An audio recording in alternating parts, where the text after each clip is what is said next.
ദൈവ തിരുനാമത്തിന് മഹത്വം ഉണ്ടാകട്ടെ. പൂർവിക പിതാക്കന്മാരായിരുന്നു ആദാമും ഹവ്വയും. ഇരുവർക്കും മക്കളുണ്ട്, 2 മക്കളുണ്ട്, കായീനും ഹാബേലും. കായീൻ കൃഷിക്കാരനായിരുന്നു, ഹാബേൽ ആട്ടിടയനും.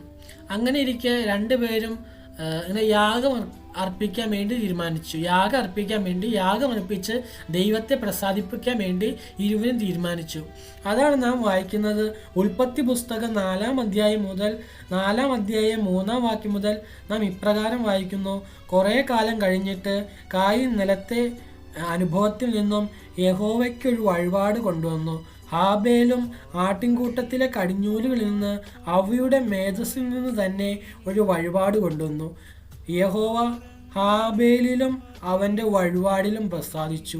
പ്രിയപ്പെട്ടവരെ, ഇരുവരും യാഗം അർപ്പിക്കുമ്പോൾ ദൈവത്തെ പ്രസാദിപ്പിക്കണം എന്നുള്ള വിചാരം മാത്രമാണ് ഇരുവർക്കും ഉണ്ടായിരുന്നുള്ളൂ. വേറെ എല്ലാ സ്വാർത്ഥ താല്പര്യങ്ങളോ ദുശ്ചിന്തകളോ ഒന്നും ഇവർക്കുണ്ടായില്ല. പക്ഷേ ദൈവം പ്രസാദിച്ചത് ഹാബേലിലും അവൻ്റെ വഴിപാടിലും ദൈവം പ്രസാദിച്ചു. തുടർന്ന് അപ്പോൾ തന്നെ എന്ത് സംഭവിച്ചു എന്ന് വെച്ചാൽ കായീന് അവൻ്റെ മുഖം വാടി ഏറ്റവും കോപമുണ്ടായി. കായീന് ഉൽപ്പത്തി പുസ്തകം 4-ാം അധ്യായം 5-ാം വാക്യം പറയുന്നു, കായീന് ഏറ്റവും കോപമുണ്ടായി, അവൻ്റെ മുഖം വാടിയെന്ന്. കായീനപ്പോൾ അത് സഹിക്കാൻ പറ്റിയില്ല. ദൈവം എന്തുകൊണ്ടാ നമുക്കും മനസ്സിലാവില്ല. എന്നാൽ ദൈവം അവിടെ കായീൻ്റെ മുഖം വാടിയപ്പോൾ ദൈവം അവിടെ ഇടപെടുകയാണ്. സ്നേഹനിധിയായ ദൈവം അവിടെ കായീന് വേണ്ടി ഇടപെടുകയാണ്. ദൈവം കായീനെ തേടി വരുന്നു. ദൈവസ്നേഹം മനുഷ്യനെ തേടി വരുന്നു. അവിടെ ഉൽപ്പത്തി പുസ്തകം 4-ാം അധ്യായം അതിൻ്റെ 5-ാം വാക്യം മുതൽ കായീന് ഏറ്റവും കോപമുണ്ടായി, അവൻ്റെ മുഖം വാടി. എന്നാലേ യഹോവ കായീനോട്, നീ കോപിക്കുന്നത് എന്തിന്? നിന്റെ മുഖം വാടുന്നതും എന്തിന്? നീ നന്മ ചെയ്യുന്നുവെങ്കിൽ പ്രസാദമുണ്ടാകുകയില്ലയോ? നീ നന്മ ചെയ്തില്ലെങ്കിലോ പാവം പടിവാതിക്കൽ കിടക്കുന്നു, അതിൻ്റെ ആഗ്രഹം നിന്നോടാകുന്നു, നീയോ അതിനെ കീഴടക്കണമെന്ന് കൽപ്പിച്ചു. പ്രിയപ്പെട്ടവരെ, നമുക്ക് ഇവിടെ ദൈവം പറയാണ് നീ നന്മ ചെയ്യണമെന്ന്. ചിലപ്പോൾ ഹാബേലായിരിക്കും കൂടുതൽ നന്മ ചെയ്യുന്നത്, നമുക്ക് അറിഞ്ഞുകൂടാ. നീ നന്മ ചെയ്തെങ്കിൽ ദൈവപ്രസാദം ഉണ്ടാകുകയില്ലല്ലോ എന്ന്.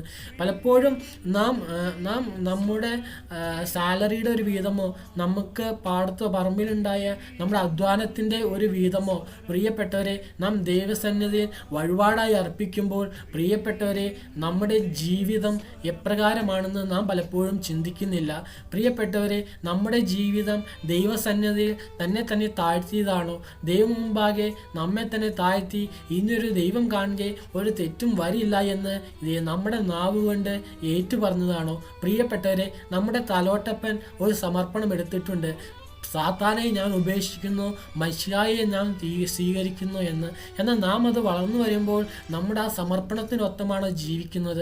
പ്രിയപ്പെട്ടവരെ, നമ്മൾ പലപ്പോഴും നമ്മുടെ തോന്നിവാസം ജീവിച്ചിട്ട് നമ്മുടെ വഴിപാടുകൾ പലപ്പോഴും ദേവാലയങ്ങളിൽ സമർപ്പിക്കുമ്പോൾ പ്രിയപ്പെട്ടവരെ നമുക്ക് വേണ്ടത്ര അനുഗ്രഹമോ വേണ്ടത്ര കൃപകളോ ലഭിച്ചില്ല എന്ന് വരാം. പ്രിയപ്പെട്ടവരെ, ഇവിടെ കായീന് ദൈവം പ്രസാദിച്ചില്ല. കായീൻ കഴിച്ച യാഗത്തിൽ ദൈവം ഇവിടെ പ്രസാദിച്ചില്ല. ദൈവം പറയുകയാണ് നീ നന്മ ചെയ്താൽ ദൈവം പ്രസാദിക്കുകയില്ലല്ലോ. എന്നിട്ട് ദൈവം ഒരു മുന്നറിയിപ്പ് കൊടുക്കുകയാണ്, പാവം പടിവാതിക്കൽ കിടക്കുന്നു, അതിൻ്റെ ആഗ്രഹം നിന്നോടാകുന്നു, നീയോ അതിൻ്റെ കീഴടക്കണമെന്ന്. പലപ്പോഴും നമ്മുടെ ജീവിതത്തിലും വ്യക്തിപരമായ ജീവിതത്തിലും പലപ്പോഴും വാണിങ്ങും മുന്നറിയിപ്പും ദൈവത്തിൻ്റെ വചനം തരുന്നുണ്ട്. എന്നാൽ നാം അതിനെല്ലാം മറുതലിച്ച് നാം എങ്ങോട്ടാണ് പോകുന്നത്? ഇവിടെ കായീന് ദൈവത്തിൻ്റെ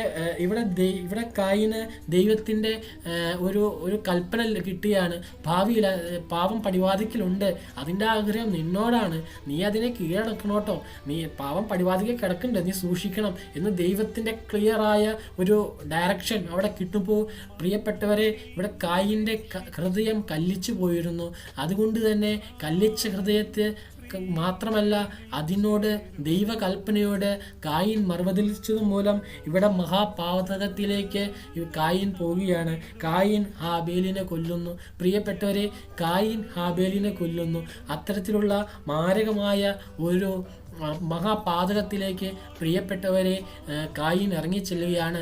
നമ്മുടെ വ്യക്തിപരമായ ജീവിതത്തിലും ഈ വചനം നമുക്ക് മുന്നറിയിപ്പ് തരുമ്പോഴും ഈ വചനത്തെ വിട്ട് പ്രിയപ്പെട്ടവരെ നാം പോകുന്നത് എപ്രകാരമാണ്? നാം ഒന്ന് തിരിഞ്ഞ് ശോധന ചെയ്യേണ്ടതായിരിക്കുന്നു.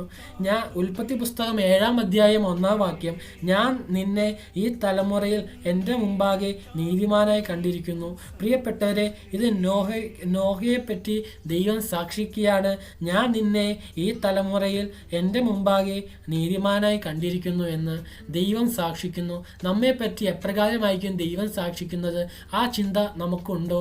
പ്രിയപ്പെട്ടവരെ, നാം ദൈവസന്നിധിയിൽ യാഗം അർപ്പിക്കുമ്പോൾ, വഴിപാടുകൾ അർപ്പിക്കുമ്പോൾ എന്നെ നീതിമാനായി കാണാത്ത വണ്ണം എൻ്റെ ജീവിതത്തിലും വല്ല പാവക്കറകൾ ഉണ്ടോ എന്ന് നാം വ്യക്തമായി ശോധന ചെയ്തേണ്ടതിരിക്കുന്നു. പ്രിയപ്പെട്ടവരെ, കായീൻ നന്മ ചെയ്തു.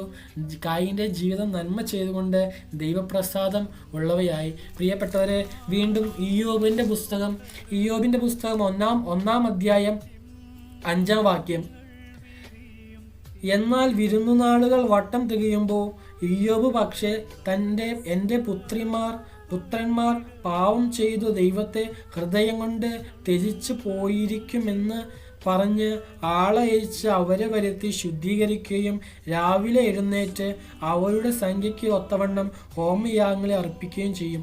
ഇയ്യോബിൻ്റെ പുസ്തകം 1-ാം അധ്യായം 5-ാം വാക്യം, എന്നാൽ വിരുന്നുനാളുകൾ വട്ടം തികയുമ്പോൾ ഇയ്യോബ് പക്ഷേ എൻ്റെ പുത്രന്മാർ പാവം ചെയ്തു ദൈവത്തെ ഹൃദയം കൊണ്ട് ത്യജിച്ചു പോയിരിക്കും എന്ന് പറഞ്ഞ് ആളയച്ച് അവരെ വരുത്തി ശുദ്ധീകരിക്കുകയും രാവിലെ എഴുന്നേറ്റ് അവരുടെ സംഖ്യയ്ക്കൊത്തവണ്ണം ഹോമയാഗം കഴിക്കുകയും ചെയ്യും. പ്രിയപ്പെട്ടവരെ, ഇയ്യോബിൻ്റെ മക്കൾ പലപ്പോഴും വിരുന്നൊക്കെ കഴിയുമ്പോൾ ദൈവത്തെ മറന്നു കളഞ്ഞ് അവർ വല്ല പാവവും ചെയ്തിട്ടുണ്ടാവുമെന്ന് കരുതി ഇയ്യോബ് തൻ്റെ മക്കളെ വരുത്തി വെച്ച് ശുദ്ധീകരിക്കുകയും അവർക്ക് വേണ്ടി ദൈവസന്നിധിയിൽ ഇയ്യോബ് പ്രാർത്ഥിക്കുകയാണ്.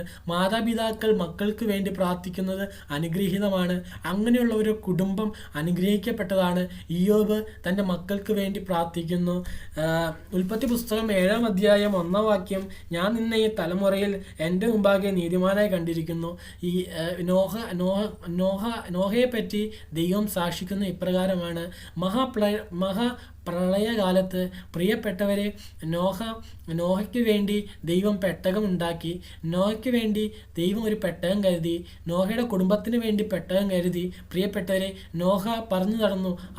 ആ കാലഘട്ടത്തിൽ ഒരുപാട് പാവം പെരുകിയപ്പോൾ മഹാപ്രളയം വരാൻ പോകുന്നു, നിങ്ങൾ അനുതപിക്കണം, പെട്ടകത്ത് കയറണമെന്ന് പറഞ്ഞ് നോഹ ഓടി നടന്നു. പക്ഷേ ആ വൃദ്ധന് ഭ്രാന്താന്നൊക്കെ പറഞ്ഞ് അനേകർ അത് തള്ളിക്കളഞ്ഞു. മഹാപ്രളയം വന്നപ്പോൾ ആരും ആ പെട്ടകത്തിൽ കയറാൻ കൂട്ടാക്കിയതില്ല. പ്രിയപ്പെട്ടവരെ, എന്നാൽ നോഹയെയും കുടുംബത്തെയും കരുതിയ നല്ല ദൈവം, പ്രിയപ്പെട്ടവരെ, ആ നല്ല ദൈവം കാൽവരിക്കുന്നിൽ നമുക്ക് വേണ്ടി യാഗമായി തീർന്നു. പ്രിയപ്പെട്ടവരെ, നമ്മുടെ പാപങ്ങളെ പ്രതി ആ കാൽവരിക്കുന്നിൽ നമുക്ക് വേണ്ടി യാഗമായി തീർന്നു. ആ പ്രളയത്തിൽ ആ മാർവിൽ നിന്നൊഴുകുന്ന തിരക്തം നമ്മുടെ പാവങ്ങളെ മോചിപ്പാൻ വിലയേറിയതാണ്. യേശുക്രിസ്തുവിന്റെ രക്തം സകല പാപവും പോക്കി നമ്മെ ശുദ്ധീകരിക്കുന്നു. ആ മാർവിൽ ആശ്രയം അണയുന്ന നമ്മളുടെ സകല പാവങ്ങളെയും ഏറ്റെടുക്കാൻ ദൈവം ശക്തനാണ്. നമുക്ക് ആ തിരക്തം സകല പാവത്തിൽ നിന്നും ജയം നൽകാൻ ശക്തനാണ്. പാവത്തിൻ്റെ വിചാരങ്ങളിൽ നിന്നെല്ലാം പാവത്തിൻ്റെതായ എല്ലാ പ്രവണതകളിൽ നിന്നും വീണ്ടെടുപ്പാൻ തക്കവണ്ണം ആ തിരക്തം വളരെ ശക്തിയേറിയതാണ്. പ്രിയപ്പെട്ടവരെ, അതുകൊണ്ട് നമുക്ക് യേശുവിൽ ചാരാം. യേശുവിൻ്റെ ആ ക്രൂശിൻ ചോട്ടിൽ നമുക്ക് അഭയം പ്രാപിപ്പാം. പ്രിയപ്പെട്ടവരെ, നോഹയ്ക്ക് പെട്ടകം തുറന്നു കൊടുത്തതുപോലെ ദൈവം ഈ ഭൂമിയിൽ താന്നിറങ്ങി വന്ന് നമുക്ക് വേണ്ടി ഈ ലോകത്തിൻ്റെതായ അപകടങ്ങൾ നിറഞ്ഞ സാഹചര്യത്തിൽ നിന്നും അപകടങ്ങൾ ഉണ്ടാകുന്ന ചിന്തയിൽ നിന്നെല്ലാം ജയം നൽകുവാൻ തക്കവണ്ണം യേശുക്രിസ്തു നമുക്ക് വേണ്ടി യാഗമായി തീർന്നു. ആ കുരിശുമരണത്തിൽ വിശ്വസിക്കുന്ന ഏവർക്കുമായി ആ നിത്യരക്ഷ ചുരിഞ്ഞിരിക്കുന്നു. സദ്വാർത്ത, ജാതി മത ഭേദമന്യേ കർത്താവായ യേശുക്രിസ്തുവിൻ്റെ രക്തം ഇന്നും ഗുണകരമായി സംസാരിക്കുന്നു. പ്രിയപ്പെട്ടവരെ, എല്ലാവിധ അനുഗ്രഹങ്ങളും ദൈവം നമുക്ക് നൽകുമാറാകട്ടെ. യേശുക്രിസ്തുവിൻ്റെ ധന്യനാമം വാഴ്ത്തപ്പെടുമാറാകട്ടെ.